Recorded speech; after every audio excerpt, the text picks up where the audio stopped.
Olá! Esse vídeo será longo, porque não tem como ser diferente. O detalhe faz toda a diferença, em especial nesse momento. Eu precisava falar com todos vocês, em especial com as mulheres de bem que nos acompanham. Não foi fácil chegar até aqui. Tentei o silêncio, escolhi a paz. Para não expor a minha família, fiquei calada por muito tempo. Mas tem um limite para o quanto uma pessoa consegue suportar ataques e mentiras.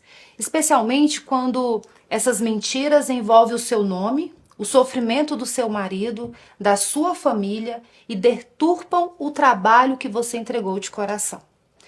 Até agora eu tentei não expor a família, pensando muito no meu marido, mas não dá mais. Então eu vim para falar.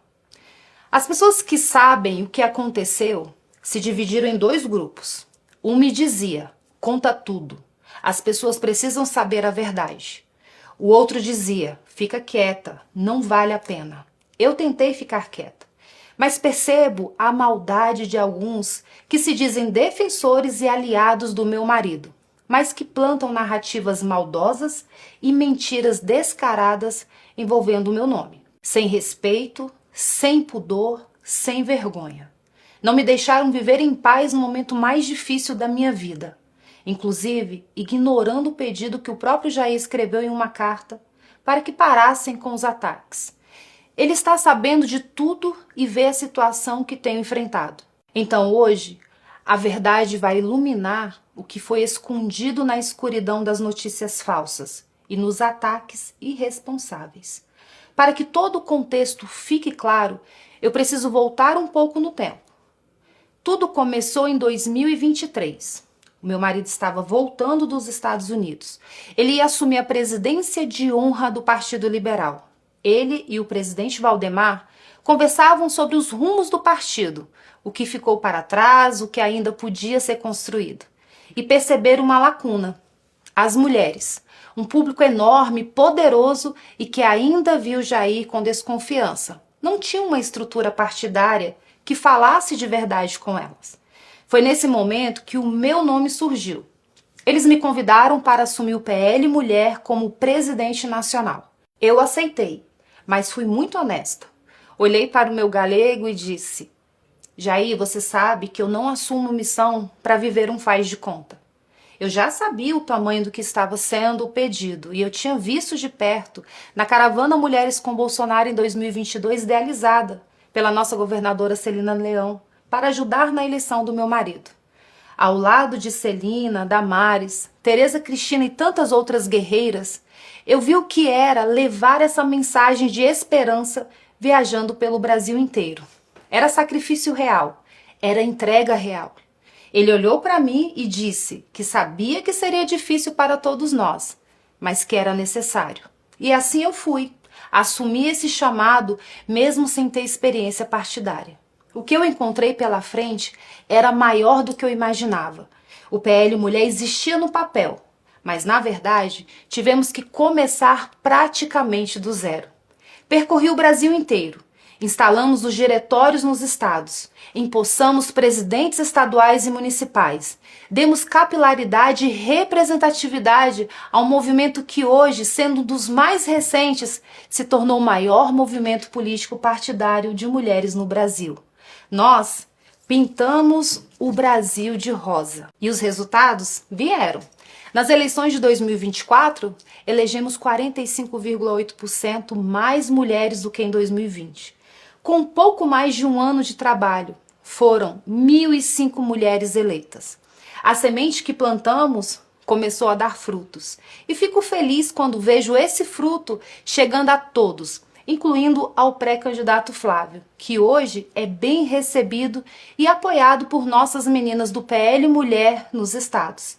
É muito emocionante ver que as mulheres estão se engajando para transformar a política. É exatamente para isso que nós estamos trabalhando. Mas o tempo foi passando e as coisas foram ficando mais pesadas. Vieram as medidas injustas contra o meu marido, a retirada das suas redes sociais, as proibições de contato com outros políticos, a tornozeleira, a limitação de visitas, a primeira prisão domiciliar, a condenação, as novas cirurgias, o tormento da Polícia Federal.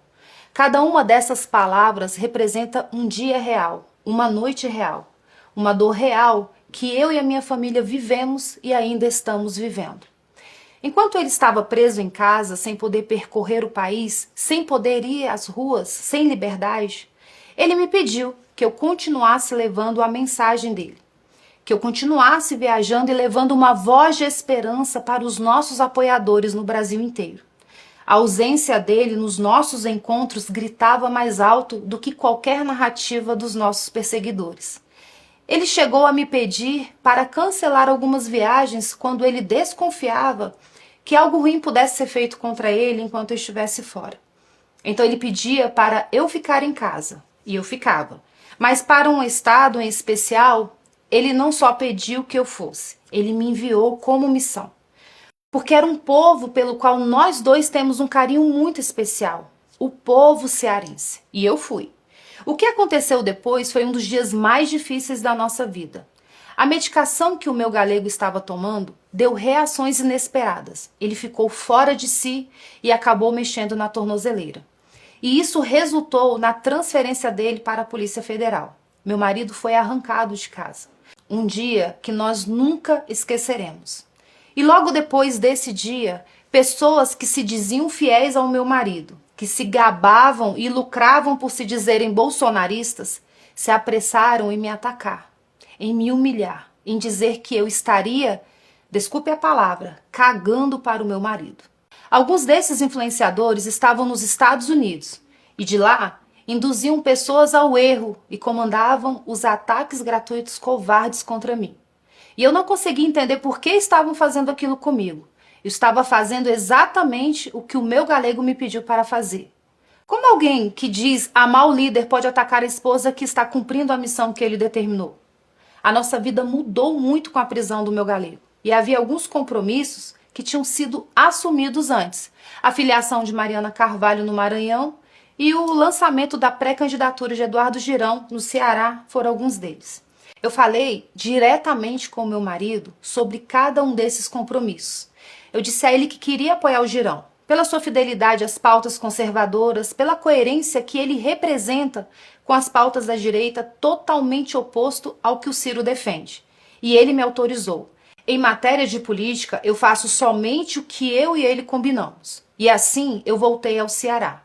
E o Ceará tem uma outra história à parte, uma história que vocês também precisam ouvir com atenção. Em 2024, o PL disputava a Prefeitura de Fortaleza. Nosso candidato era o deputado André Fernandes. Assim como estão fazendo com o Girão, todos diziam que ele não tinha chance, mas a direita ignorou isso e apoiou o André de corpo e alma.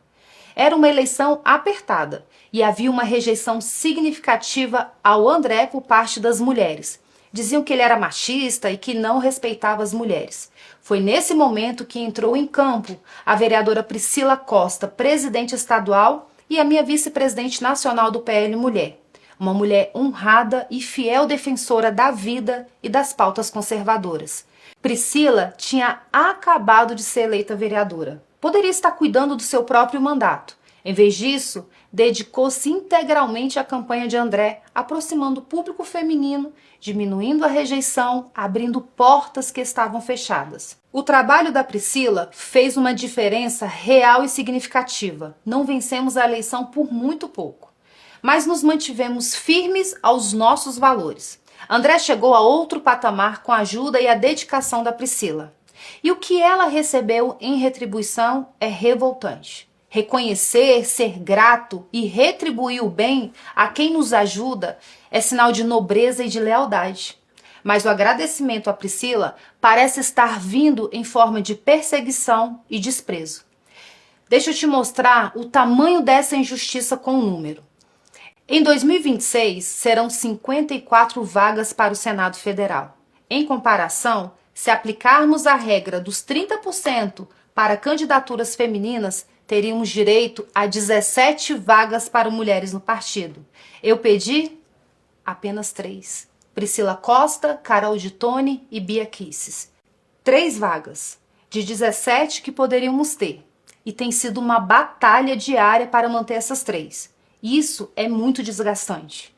Em especial nesse momento que o meu marido e eu estamos enfrentando. Deixa eu ser clara sobre a indicação da Priscila. Essa candidatura foi muito bem definida por 3 pessoas. Meu marido, eu e o presidente Valdemar. Não foi sugestão. Foi preferência, foi decisão. E decisão baseada no potencial da Priscila Costa. Jair definiu que o PL disputaria as 2 vagas do Ceará, uma com Priscila e a outra com o pai do André. O que aconteceu depois foi que, aproveitando-se da prisão do Jair, começaram a trabalhar para eliminar a Priscila da disputa, cedendo a vaga dela para garantir uma aliança com Ciro Gomes. Isso mesmo, o Ciro Gomes. Eu preciso parar aqui e fazer uma pergunta. Se o André queria agradar o Ciro Gomes, por que ele não ofereceu a vaga do seu próprio pai? Será que ele acha que retirar a vaga de uma mulher seria mais justo e fácil? Que fique registrado para sempre. Enquanto ainda estava preso no 19º Batalhão, o meu marido mandou um recado claro, que foi repassado à direção do partido e ao senador Rogério Marinho. Ele disse: Priscila será candidata. O número 222 deverá ser dado a ela. Não é vago, não é interpretável, é um desejo. É uma ordem do líder. Vejam bem, a palavra mais recente do meu marido em relação às candidaturas no Ceará é essa. Não honrar essa determinação do meu marido será um ato de traição contra Jair Messias Bolsonaro. Venha de quem vier. Agora, muitos falam da polêmica no evento do Ceará. Eu vou te contar o que aconteceu lá. O senador Eduardo Girão é uma pessoa diferenciada, um homem que, quando todos cediam, ficou de pé defendendo a vida desde a concepção, as causas conservadoras e a lealdade ao meu marido, mesmo quando essa lealdade tinha um custo alto. Girão é o único verdadeiro representante das pautas da direita na disputa pelo governo do Ceará. No dia do lançamento da sua pré-candidatura, estavam presentes vários representantes do PL, inclusive o presidente estadual André Fernandes. Fiquei até feliz, eu pensei, talvez haja uma chance de o partido apoiar o Girão no primeiro turno. Não se trata de interferência, mas sim uma mostra do que seria mais coerente, mais fiel aos nossos valores. Ainda que aparentemente não houvesse grandes chances, como ocorreu no início com André Fernandes, a proposta seria apoiar, no primeiro turno, o candidato que defende fielmente os nossos valores. E era só isso que eu e o meu marido queríamos. No segundo turno, os nossos eleitores, pessoas de bem, poderiam se unir a todos os demais para derrotar o candidato do PT. Mas o que eu não sabia ainda era o que estava sendo acordado nos bastidores. Não pelo meu marido, não com seu conhecimento atualizado, porque ele, infelizmente, estava preso e essas pessoas não tinham mais contato com ele. A última palavra sobre o Ceará, ele falou a mim e eu transmiti à cúpula do partido. Voltando ao evento, enquanto ele ocorria, eu percebi algo que me tocou fundo. Havia muitas senhoras mais idosas, de cabelos brancos, usando camisetas com o rosto do meu marido, olhando para mim, olhando para o André, olhando para o pai dele e dizendo em voz alta: Michele, Ciro não. Quando o André e o seu pai foram discursar, as vozes ficaram mais altas, mais incisivas e diziam: Ciro não. Vaiavam e chamavam de traidores. Eu fiquei ali assistindo aquelas mulheres, aquele povo simples, fiel, que não negocia convicção por aliança pragmática. Quando chegou a minha vez de falar, eu me dirigi ao André Fernandes. Eu gosto dele, eu não falei por raiva. Falei por respeito, porque respeitar e gostar de alguém é também ter coragem de dizer o que precisa ser dito. Eu fiz elogios sinceros, critiquei o ato, a aliança precipitada com o Ciro, e não a pessoa. E encerrei elogiando novamente o André, a Bela, o Carmelo e todos os jovens ao redor dele. Alguns acharam que eu não deveria ter falado. A maioria esmagadora, porém, disse que eu estava certa. Basta ver como as redes reagiram. Mais de 90% das menções do dia foram positivas aquele gesto. Mas, independentemente disso, posteriormente, pedi perdão ao André por eventualmente tê-lo magoado. Magoar nunca foi a minha intenção.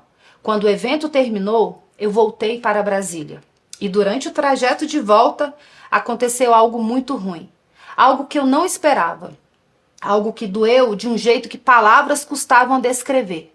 Uma punhalada. E é nesse momento que entra na história o meu enteado Flávio.